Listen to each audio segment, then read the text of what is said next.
Habari za wote, mimi ni Dkt. Lokesh Kumar, daktari bingwa wa upasuaji wa mifupa hospitali maalum za Apollo Vanagaram, Chennai. Nina uzoefu wa miaka 10 katika upasuaji wa viungo kwa kamera na tiba ya michezo, na nimekamilisha mafunzo ya umahiri hapa India na vituo vya kimataifa nje ya nchi. Leo ningependa kuwapa vidokezo kadhaa kuhusu jinsi ya kuepuka majeraha wakati wa mazoezi ya mwili. Basi hebu tuanze.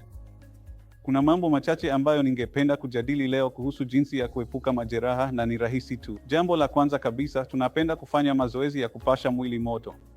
Mazoezi ya kupasha mwili moto yanajumuisha kukimbia taratibu au hata kutembea kwa dakika chache kabla hujaanza mazoezi yako. Jambo la pili ni kufanya mazoezi ya kunyoosha misuli, kama vile kunyoosha kundi fulani la misuli ambalo unalenga kulifanyia kazi wakati wa safari yako ya mazoezi. Jambo la tatu ni kuhakikisha unakunywa maji ya kutosha.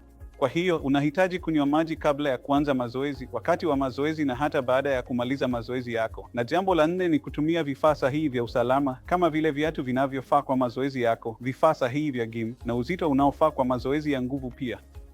Jambo la tano, epuka kufanya mazoezi kupita kiasi. Kwa hiyo kila mtu huwa na hamasa ya kuanza mazoezi na kupata umbo zuri kwa ajili ya afya ya mwili wako. Lakini ukianza kufanya mazoezi kupita kiasi, itasababisha madhara zaidi kuliko kile ulichotarajia kupata katika safari yako ya mazoezi.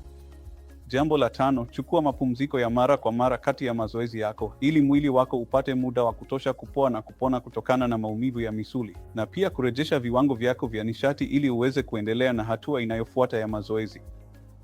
Jambo la sita, unapaswa kuwa na lishe bora na yenye virutubisho ili makundi yote ya misuli yawe na afya na kusaidia kujenga makundi ya misuli kwa ajili ya mazoezi ya nguvu na pia kwa ajili ya uvumilivu na stamina ya muda mrefu. Hivyo, vidokezo hivi vidogo vitakusaidia kuepuka majeraha katika safari yako ya mazoezi na vitakusaidia zaidi kurudi katika umbo zuri.